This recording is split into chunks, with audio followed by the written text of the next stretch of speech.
Chilling on my couch, ready to bring you the best from the world of sports. We begin with an elated Kyrie Irving out in Brooklyn following the mayor's lift of the vaccine mandate for pro athletes and entertainers here in New York City. The move paves the way for Big Apple baseball stars to play on opening day and the Nets point guard to get his first home start since the COVID-19 pandemic. Irving was the first star here in New York to make headlines for not being vaccinated.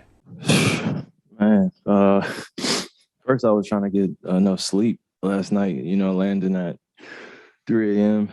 and then just not going to bed till 6. So I was just trying to ground myself as much as possible today and just prepare for the warm reception from a lot of supporters of the organization, of me, just the journey thus far.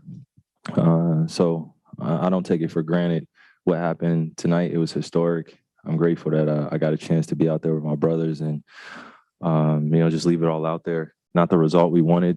I didn't shoot as well as I wanted. Basically, none of the things I had hoped for going well tonight just didn't happen. And that's just the flow of basketball. And, mentally, physically, emotionally, spiritually, I felt okay. But just the jump shot wasn't falling tonight and we weren't hitting shots. So not the result we wanted, but, definitely grateful that we were part of history tonight and I got to do it here. It was great to see him out there. Good to see the fans excited for him. And unfortunately, we took the L, though. But we move forward knowing that we have him here and, build on what we have and try to get a win next game. With Kyrie available pretty much everywhere except Canada, could be an issue if the team plays Toronto in the postseason. The Nets return to the conversation as serious NBA title contenders. Good enough to nab the 5th spot right here on the front end of 5-on-5. In the 4th spot, a 4-star performance for St. Peter's University men's basketball, the story of March Madness. The Peacocks reached the Elite Eight before falling to number 8 UNC. To give it some perspective, folks, 15-seeded St. Peter's would be the 5th largest high school in Section 1. Neighboring towns in Westchester County from the Bronx, New Rochelle, Mount Vernon, North Rockland, and Arlington are all bigger than St. Peter's. That's how small and remarkable the program's little engine that could story really was. They didn't want to be called Cinderella here in March Madness, but honestly, that's what they were. More on St. Peter's in my C list. In the 3 spot, the Bronx Player of the Week actually goes to a coach. Maybe we need a Bronx Coach of the Week segment. Jim Larinaga, who I mentioned on the show right here last week, is the first coach in the history of college basketball to take not one, but 2 programs who were double-digit seeds in the NCAA tournament, Miami and George Mason, to the Elite Eight. The Miami Hurricanes lost to number 1 Kansas and, like St. Peter's, come up just short of the Final Four. Nonetheless, a remarkable job by this coach from the Bronx. Kudos to Larinaga and Miami. In the 2 spot, how about 2 dingers for Yankee star Aaron Judge in spring training action? Yankee GM Brian Cashman confirmed an extension for the Judge. Aaron has looked plenty mighty and healthy this spring. Hopefully it's a sign of more to come. In the 2 spot, we'll piggyback from 2 with a 1-2 punch for the New York Mets. The Amazons actually pitched both of their aces in spring training action Sunday, starting Jacob deGrom through the first 3 innings and finishing off a win with their new prize, Max Scherzer, for the final 6. The 2 combined to give up 3 runs over 9. Those 2 are going to be extremely tough at the top of the Mets rotation. To the back end of 5-on-5 we go for a look ahead. Our Final 4 in men's basketball is set. Number 1 Kansas against the Big East champs. Number 2 Villanova, Saturday night at 6:09 p.m. Then for the first time in March Madness history, imagine that, in Coach K's final season, number 2 Duke squares off against longtime rival number 8 North Carolina at 8:49 p.m. At 2 in MLS action, NYC FC heads to Toronto Saturday afternoon for a 4 p.m. start. At 3, the Knicks are still fighting for a playoff spot in the NBA. They host Cleveland Saturday at 1 p.m. at MSG. Then the Knicks are on the road in Orlando Sunday night at 6 p.m.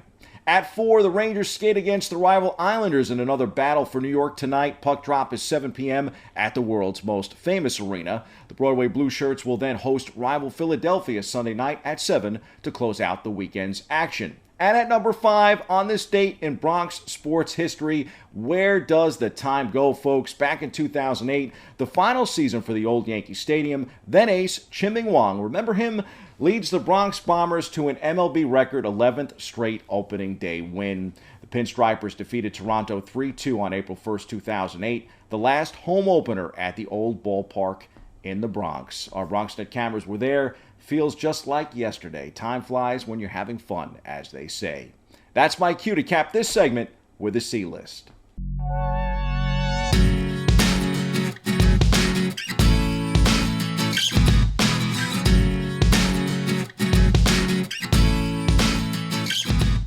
Shaheen Holloway is heading home to coach Seton Hall, the same place where his star first shone brightly as a player. While that has been the news this week, it can't cast a shadow over what St. Peter's accomplished this March Madness, thanks in large part to his coaching prowess and several New York and New Jersey toughies, as I like to call them, young men like the Bronx's own Juju Murray, a star from Hoops in the Sun. By the end of it, St. Peter's gave us one of the greatest Cinderella runs ever, the first 15 seed to make the Elite Eight, a team that scored major upset wins over Kentucky and Purdue in March Madness, a team that ended Murray State's 21-game winning streak. More importantly, a team that not only obliterated brackets everywhere, the kind of storyline that makes this time of year so very great, but captured the hearts of Americans nationwide.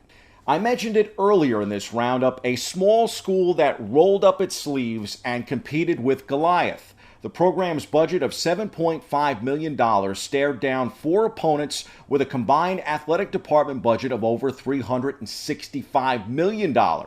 They beat all three of those teams on the biggest stage in college basketball. I would say that's the best unexpected run from an underdog since the 1980 USA Olympic ice hockey team. Cheers to St. Peter's. You won't be forgotten anytime soon. Monday on Open, we have a tremendous guest. Former Fordham great and current NFL phenom Chase Edmonds joins the show.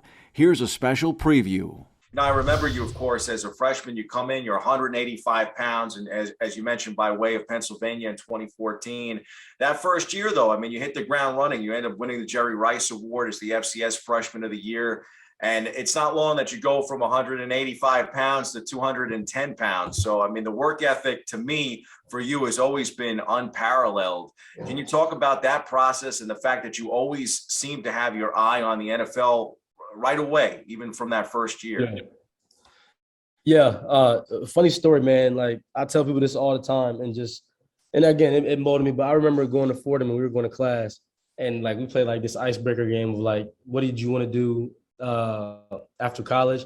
You know, we're at Fordham, so we got guys saying Wall Street, you know, people saying all these crazy things, and they got to me, and I said I wanted to be in the NFL. You know, I wanted to be an NFL football player, and I just remember like the smirks and like some of the, like, I could see out like my eye, like just like the looks and like the body language of people, like, you know, like, come on, bro, like you're at Fordham, like you're not going to the NFL, you're not going to the league. So that just always reminds me, man. Like, and I like stuff like that around Fordham. I just used, you know, as kind of like a chip on my shoulder, and it really was just such motivation to me, bro. To just every time I did something football related on that campus, you know, I was really doing it. That's your sports. I'm Bobby C.